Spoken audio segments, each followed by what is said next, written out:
Ang topic natin ngayon, sa alam nyo ba, ay, sabihin mo na yung title. Why do my hands go numb when I sleep? Tagalogin mo. Bakit po ang aking mga kamay ay nangingimi kung ako'y natutulog? Yan, nangingimi, nangangalay, nawawala ng pakiramdam. Sino nakaranas doon? Yun. Si Mother! So, papaliwanag natin kung bakit. Oo, si nanay ba ay nagdadialysis? Hindi. Ay, kaya. O, sige. Ano yung apat na rason kung bakit tayo nagkakaroon ng pangingimi o pangangalay? O, apat Number lang. 1, carpal tunnel syndrome. Number 2. Working throughout the day. Number 3. Fluid retention. Number 4. And vitamin B12 deficiency. So, apat na dahilan kung ba't nangingimi. Una, may carpal tunnel syndrome ka. May problema po ang inyong CTS. Saan banda ang carpal tunnel? Pakita mo sa kanila. Ito po yan. Sige. Huwakan mo nga. Ito. Yan. Simula dito, pagkapang hanggang dito. Yan ho yung carpal tunnel. Na kung saan itong tunnel na to, hindi nadadaluyan ng tamang daloy ng dugo. The reason kung bakit namamanhid po yan. Bibigyan ko kayo ng magandang sample. Giniginaw ka, te? Hindi, bibigyan sana kita ng jacket. Ayaw mo pala. Sagot ka agad. Si tatay. Tatay, alika sandali. Alika. Tay, pwede ba kita maimbita? Ayan. Ikaw ba may 100,000 dyan? Hindi, biro lang. Pakikita ko lang. Tay, dito ka sa harapan. Para maintindihan lang ho nila at na tayo'y live. Nakikinig po ang inyong mga kamag-anak sa ibang bansa. Gusto nyo ba silang padalan? Ano? Batiin. Batiin. Hindi na po. Oh, hindi na. Ayaw nila kayo Ayaw na. batiin. Wala na. Tingnan nyo maigi. Tapat mo yung mic sa akin. Okay, tay, ganyan ka lang. Diretso mo lang yung kamay mo.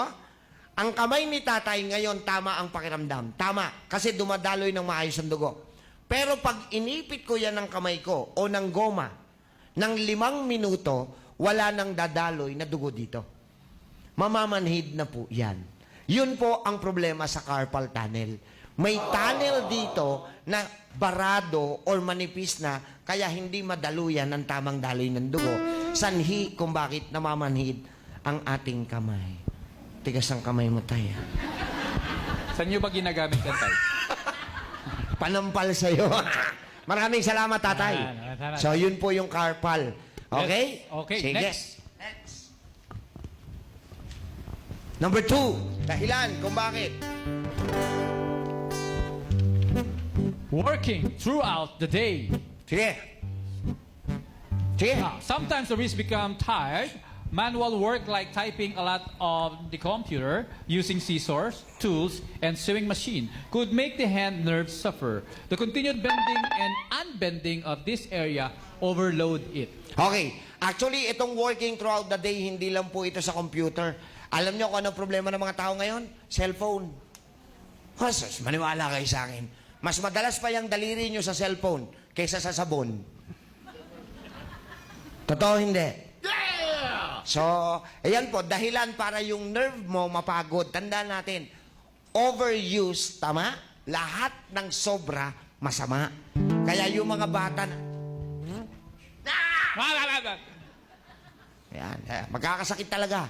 Mararamdaman nyo, ba't kaya namamanhid? Dahil yung nerve nyo na overuse na. Number 3. Fluid retention. Yeah. Being a few pounds overweight, not exercising, or having a bad diet could cause swelling in the hands and feet due to fluid retention. Okay. The tingling is always most intense at night. Okay. During the night, the blood doesn't flow much, thus creating pressure that results into discomfort. So, sino yung mga nagkakaroon ng fluid retention, edema, o sa Tagalog, pamamanas?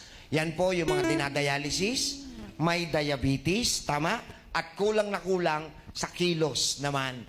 So, lahat ng sobra, masama. Tsaka sa Lahat ng kulang, masama. kasama rin po yung sa proper blood Circulation. Yun yung sakit ng diabetiko eh. Yeah. Dahil na-excrete ng pancreas niya yung dugo pababa, hindi naman mahila pataas. So, kaya nagkakaroon ng pamamanhid. And last but not the least, Vitamin B12 deficiency. kulang na kulang kayo sa pagkain na rich in vitamin B12. Okay? Oftentimes, having a deficient diet leads to a lack of vitamin B. The vitamin deficiency has a lot of consequences that people associate with other things, such as work fatigue, drowsiness, skin paleness, tachycardia, Tachycardia. numbness in the hands and legs are characteristic of a vitamin B12 deficiency. So, kulang na kulang kayo sa B12. At saan natin nakukuha ang B12? Makukuha natin yan. Yan po yung tinatawag na B-complex. Vitamin B complex. Isa sa pinakamagandang supply ng B12 ay makukuha po ninyo ang B-complex sa malunggay. O mga gulay, usually. Pero malunggay ang pinakamarami niyan. Yes, siya po ay may mataas. So, kain kayo ng mga 5 puno araw-araw. Yes. Pati ho yung puno, kainin nyo. Magagalit ang inyong kapitbahay. Yan. Okay. So, mga kaibigan, ito yung mga dahilan kung bakit nagkakaroon tayo ng pamamanhid sa ating kamay. At nalaman nyo yan dito sa... Alam nyo ba?